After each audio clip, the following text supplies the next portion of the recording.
Kuwait میں واقع امریکی فوجی اڈہ کیمپ عریف جان میں تباہی کے مناظر سیٹلائٹ امیج کے ذریعے سامنے آ چکے ہیں۔ سکرین پر نظر آنے والے سیٹلائٹ امیج میں آپ دیکھ سکتے ہیں کہ ریڈارز اور سیٹ کام سیٹلائٹ کمیونیکیشن سسٹم جو ہے وہ مکمل طور پر تباہ ہو چکے ہیں۔ ایک ریڈار کم از کم 1 ملین سے 2 ملین امریکی ڈالر کی مالیت کا ہے، جبکہ تصویر میں 7 ریڈارز کی تباہی دیکھی جا سکتی ہے، جبکہ سیٹ کام اینٹینا 5 لاکھ سے 1 ملین ڈالر تک کا ہے، جن میں سے بہت زیادہ تعداد میں تباہی سکرین پر دکھائی دے رہی ہے۔ یہ تباہی گزشتہ رات کی ایرانی اسٹرائک کے بعد ہوئی۔ السلام علیکم، میں ہوں رضی طاہر، آپ دا انڈیپینڈنٹ لینس دیکھ رہے ہیں۔ بات کرتے ہیں ایک تو گزشتہ رات کے حملوں میں ہونے والی تباہی کے حوالے سے، اور اس کے ساتھ ساتھ اب ایران کیا کر رہا ہے، کیا کرنے جا رہا ہے، دونوں طرف سے اسٹرائکس کس حد تک ہو رہی ہیں اور جنگ کتنے عرصہ مزید رہے گی۔ لیکن پاکستانی عوام پر پیٹرول بم جو ہے وہ پھینک دیا گیا ہے، 55 روپے لیٹر پیٹرول جو ہے اضافہ کیا گیا ہے، اور اس کے ساتھ ڈیزل کا بھی 55 روپے لیٹر اضافہ کیا گیا ہے، جبکہ 21 دن کا اسٹاک حکومت پاکستان کے اعداد و شمار کے مطابق ان کے پاس موجود تھا۔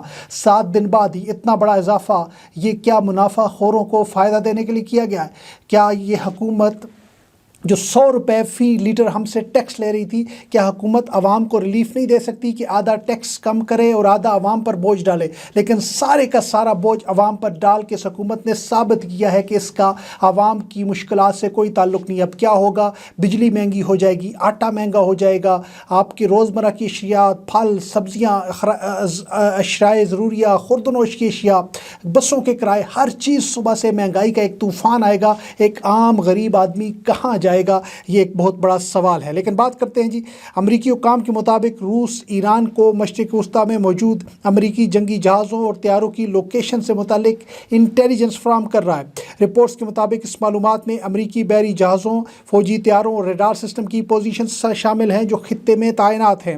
امریکی حکام کا کہنا ہے کہ ایران امریکی افواج اور ان کے اثاثوں کو نشانہ بنانے کے لیے روسی انٹیلیجنس اور سیٹلائٹ سے فائدہ اٹھا رہا ہے۔ واشنگٹن پوسٹ کے مطابق امریکی حکام کا خیال ہے کہ اس طرح کی مدد اس بات کی نشاندہی کرتی ہے کہ روس بالواسطہ طور پر ایران اور امریکہ کے درمیان جو تنازع ہے اس میں شامل ہو چکا ہے۔ گزشتہ رات میں نے جو ولاگ کیا تھا اس میں نے کہا 25ویں لہر ہے، وہ مجھ سے غلطی ہو گئی، 21ویں لہر تھی حملوں کی، وہ 25ویں نہیں تھی، اس کی تصحیح کر دیجیے گا۔ اب آج رات پھر دن کو 22ویں لہر ہوئی، اور آج رات 23ویں لہر جو میزائل حملوں کی امریکی اور اسرائیلی اثاثوں پر کی گئی، وہ آج 23ویں لہر ہوئی ہے۔ اس کے ساتھ اگر ہم بات کریں تو ایرانی فوج نے یہ بیان دیا ہے کہ ہماری بحری فوج نے میزائل کے ذریعے امریکی طیارہ بردار بحری جہاز USS ابراہم لنکن کو نشانہ بنایا ہے۔ کل میں نے آپ کو بتایا تھا 1000 کلومیٹر ایران کے جو سمندری سرحد ہے اس سے 1000 نائٹیکل کلومیٹر جو ہے وہ دور چلا گیا ابراہم لنکن، اس کو بھاگنا پڑا۔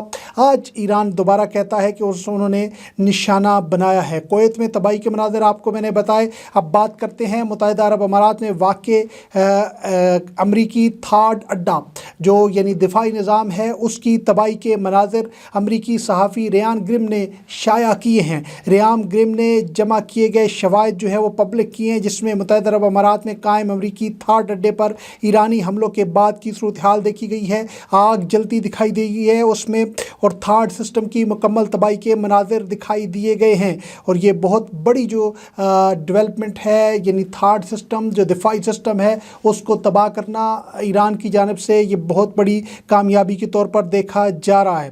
دوسری جانب اگر ہم بات کریں تو جو زمینی جنگ ہے جنوبی لبنان میں اور شمالی اسرائیل میں، وہاں پہ بھی ایک واقعے کے اندر جو ہے بڑے پیمانوں پر اسرائیلی فوجیوں کی زخمی ہونے کی اطلاعات سامنے آئی ہے، تاہم اس کی مزید تفصیلات جو ہیں وہ اب تک پبلک نہیں ہو سکی۔ لیکن جنوبی لبنان میں جو اسرائیل کے حملے ہیں وہ بھی تابڑ توڑ حملے جاری ہیں۔ زائیہ کے علاقے میں، بیروت کے علاقے میں اسرائیل کی جانب سے مسلسل ایئر سٹرائکس کی جا رہی ہیں، اور لبنان کے انفراسٹرکچر کو نشانہ بنایا جا رہا ہے۔ اسی طرح فائنینشیل ٹائمز سے گفتگو کرتے ہوئے قطری ایک کام کہتے ہیں کہ اگر گلف کی جنگ چند ہفتے اور چلی تو گلف سے پوری دنیا کو تیل کی سپلائی بند ہو سکتی ہے، اور قطر کے سب سے بڑے LNG پلانٹ پر حملے کا مطلب LNG کی ڈلیوری میں اب ہفتوں نہیں بلکہ مہینوں لگیں گے۔ یہ صورتحال ہے قطر کے حوالے سے۔ اسرائیلی میڈیا کیا کہتا ہے؟ اسرائیلی میڈیا کہتا ہے کہ جنگ کے آغاز سے لے کر اب تک تقریباً 10,300 سے زائد اسرائیلی آبادکار ملک سے فرار ہو چکے ہیں۔ دوسری جانب لبنان میں بھی جو لبنانی عوام کا جنوبی لبنان سے انخلا جاری ہے۔ ابھی تک ہزاروں عوام کو 60-70 ہزار کے قریب لوگ جنوبی لبنان سے انخلا کر کے جو لبنان کے دیگر حصے ہیں وہاں پہ منتقل ہو چکے ہیں، کیونکہ وہاں پہ ایک زمینی جنگ جو ہے اس کا ایک آغاز ہو چکا ہے۔ اسی طرح بات کریں جنگ کے آغاز سے لے کر اب تک 1200 ایرانی شہری شہید ہو چکے ہیں، 13 میڈیکل سہولیات کو نشانہ بنایا گیا ہے، ریڈ کریسنٹ کے 9 پوائنٹس کو اسرائیل نے تباہ کیا، 20 ایجوکیشنل ادارے جن میں ایک بڑا اسکول بھی شامل تھا اس میں امریکی اسرائیلی بمباری کے نتیجے میں نشانہ بنے، 180 بچے اب تک شہید ہو چکے ہیں۔ یہ ایران پر مختلف حملوں کا معاملہ ہے۔ 3090 جو گھر ہیں وہ تباہ ہو چکے ہیں۔ اس کے ساتھ ساتھ 528 کمرشل سینٹرز کو مکمل طور پر ڈسٹروائے کر دیا گیا ہے، جن میں زیادہ تعداد تہران کے اندر واقع ہے۔ یہ ایران کے اندر اسرائیلی اور امریکی حملوں کی نتیجے میں تباہی کی تفصیلات تھیں جو آپ کے سامنے ہم نے رکھی ہیں۔ اس کے ساتھ ساتھ اگر ہم بات کریں تو پاکستان بھر میں اور پاکستان سمیت دنیا بھر میں آج جمعۃ المبارک کے بعد ایران سے اظہار یکجہتی کے لیے مظاہرے کیے گئے۔ سب سے بڑا مظاہرہ یمن کے دارالحکومت صنعا میں دیکھا گیا، جہاں لاکھوں عوام ایرانی عوام سے اظہار یکجہتی کے لیے سڑکوں پر نکلے۔ اسی طرح پاکستان کے شہر اسلام آباد، لاہور، کراچی، فیصل آباد، ملتان، بکھر اور اس طرح پشاور، باجوڑ اور دیگر علاقوں میں تقریباً ہر دوسرے بڑے شہر میں بہت بڑی تعداد میں عوام نے سڑکوں پر نکلے اور آیت اللہ خامنائی کی شہادت کے خلاف اور ایران پر اسرائیل اور امریکی حملوں کے خلاف مظاہرے کیے اور ایرانی قوم سے اظہار یکجہتی کیا۔ سب سے بڑا مظاہرہ اگر دیکھیں تو وہ G6 اسلام آباد میں دیکھنے کو ملا، جو مجلس وحدت مسلمین کی جانب سے آرگنائز کیا گیا۔ اسی طرح بکھر میں ایک چھوٹا سا شہر ہے، وہاں بہت بڑی تعداد میں عوام نکلی اور انہوں نے مظاہرہ کیا ہے۔ یہ صورتحال ہے پورے پاکستان میں۔ جماعت اسلامی نے پاکستان کے ہر شہر میں آج مظاہروں کی کال دی تھی۔ اسلام آباد میں آپارا کے مقام پر اور دیگر علاقوں میں جماعت اسلامی نے وہاں پہ بڑے مظاہرے کیے ہیں، جن کی تفصیلات جو ہیں ہم نے آپ کے ساتھ شیئر کی ہیں، جس طرح باجوڑ، جس طرح آپارا، کراچی اور دیگر تمام شہروں میں یہ مظاہرے دیکھنے کو ملے ہیں۔ یہ اب تک کی صورتحال تھی جی۔ جنگ جو ہے وہ اب بڑھے گی۔ اسرائیل کہتا ہے 13 سے 15 دن مزید جنگ رہے گی۔ ایران کا اندازہ ہے کہ جنگ مہینوں میں بھی جا سکتی ہے۔ کیا مہینوں میں جانے والی اس جنگ میں جو امریکی اڈے ہیں خطے کے اندر وہ مزید سروائیو کر پائیں گے یا نہیں؟ عراق سے جو آئل ریفائنریز ہیں، چائنا کی آئل ریفائنریز میں، دیگر آئل ریفائنریز میں پاکستانی بڑی تعداد میں پھنسے ہوئے ہیں۔ ان کا کہنا ہے کہ علاقہ فلائٹس بند ہونے کی وجہ سے ہم یہاں سے نکل نہیں پا رہے، ان کو پریشانی کا بھی سامنا ہے۔ حکومت پاکستان کی جانب سے کسی قسم کے کوئی اقدامات بھی نہیں کیے گئے۔ اب تک اتنا، اجازت دیجیے گا، اللہ نگہبان۔